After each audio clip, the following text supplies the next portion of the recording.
Joignez-vous à la discussion. Appelez ou textez le 187 Cube Radio. 1877-827-2343-46. Stéphanie, as-tu un truc, as-tu développé un truc, toi, pour dire poliment aux gens? Soupirer? Ouais, c'est ça.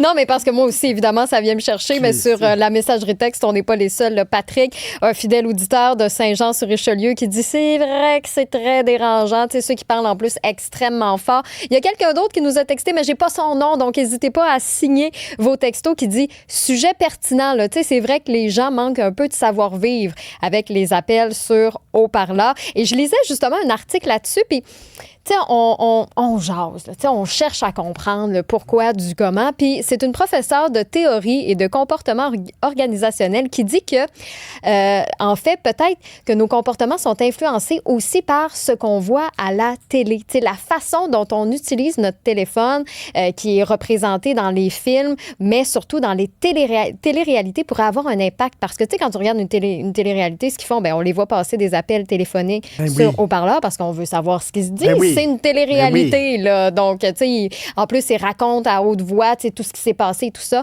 Donc, peut-être que ça pourrait avoir un certain impact, mais moi, le point que je veux amener, c'est la popularité des notes vocales. Tu sais, dans les dernières années, tu sais, s'envoyer, au lieu d'un texto, t'envoies une note vocale, ben c'est sûr que... Tu parles en conduisant, puis t'envoies ça. Là. Oui, donc, ajouter Siri, je veux envoyer un mémo à n'importe qui, puis là, je dicte mon message, puis là, ça s'envoie. Mais évidemment, quand tu reçois une note vocale, le réflexe, ben tu te dis, hey, c'est juste 30 secondes. Je vais l'écouter là, comme ça, vite, puis tu vas pas nécessairement sortir tes écouteurs pour écouter une note vocale de 30 secondes. Fait que, tu sais, il y a peut-être ça aussi. Tu sais, c'est très, très tendance, là, les notes vocales. On dirait qu'on est rendu paresseux un peu de texter. C'est vrai. Hey, mais écoute, je suis allé voir Mégalopolis de Coppola, et le film commençait, puis tu sais, en plus, là, tu sais, quand il y a plein de places libres, je pense qu'on était 10. Et mon Dieu. Puis quelqu'un s'assoit à côté de toi. Ah, moi, le seul. Tu sais, il y a comme 300 sièges de libre. Il n'y avait personne dans la bonne femme s'assoit à côté de moi. Je dis, vraiment? Sérieux? Tu lui as dit? Moi, je dis, sérieux? Puis qu'est-ce qu'elle a répondu? Mais là, elle sort, le film commence, elle sort son téléphone, puis elle commence à jouer à Candy Crush. Non. Après une heure de cette Christine Navella, je comprendrais. Moi aussi, j'avais envie de jouer à Candy Crush pendant Mégalopolis. Mais au début, puis j'ai dit, vraiment. Et là, je suis parti, puis j'ai changé. C'est toi qui s'est déplacé. Mais OK, d'abord, je te nomme des actions, tu me dis si ça se fait ou pas en public. OK? OK. Se curer les dents. Ouais. Des fois, on l'oublie, hein? Des fois... OK. Se disputer en public. Ah, ça, non, ça, c'est... Mais, ça, c'est non? On garde ça pour la maison? Non, c'est possible, on garde la voix basse, OK. Chanter à tue-tête. C'est une belle voix, c'est correct. Si t'es moi, tu te fermes la gueule. Mais j'avoue que, mais tu sais, en même temps, peut-être ça peut rendre quelqu'un de bonne humeur. Tu sais, tu te dis, cette personne-là est heureuse. Maximile, il travaille. C'est vrai. Il travaille, il fait sa recherche, puis il chantonne. T'as raison. Super fort. Oui, c'est vrai. Oui, on devrait prendre exemple sur Maximile.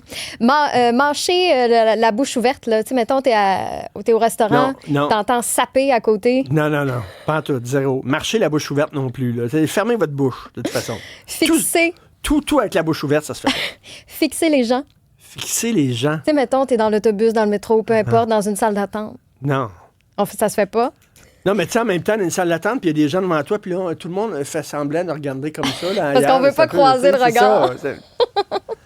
Bon, mais je suis contente qu'on ait réglé des dossiers quand même, parce que c'est vrai que certaines personnes manquent un peu de savoir-vivre. Quand tu parles à quelqu'un, puis il y a de la bouffe entre les dents, est-ce que tu y dis... Mettons, il reste un petit morceau de salade. C'est un gros conflit, ça. Tu vois, là, tu focuses là-dessus, tu ne vois que ça. Là. Je sais que la bonne réponse, c'est de dire. Ben oui. Oui, je lui dis. Mais la réalité, c'est que je vais peut-être le faire une fois sur 3. Toi? Je le dis pas. Tu le dis pas, hein? Non. C'est comme délicat. Il y a plein de petites situations comme ça. Moi, j'ai le rhume ces temps-ci, puis je renifle devant le monde. Ouais.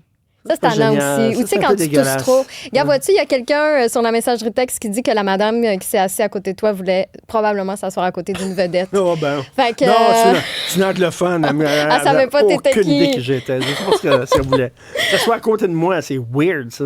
Oui, mais non, mais j'avoue, là, malaise. Mais en tout cas, ça continue de réagir. Je pense que c'est un sujet qui touche vraiment les gens.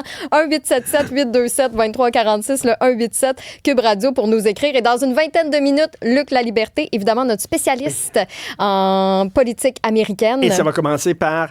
Qu'est-ce qu'il a dit? Qu'est-ce qu'il a fait encore? Qu'est-ce qu'il a dit?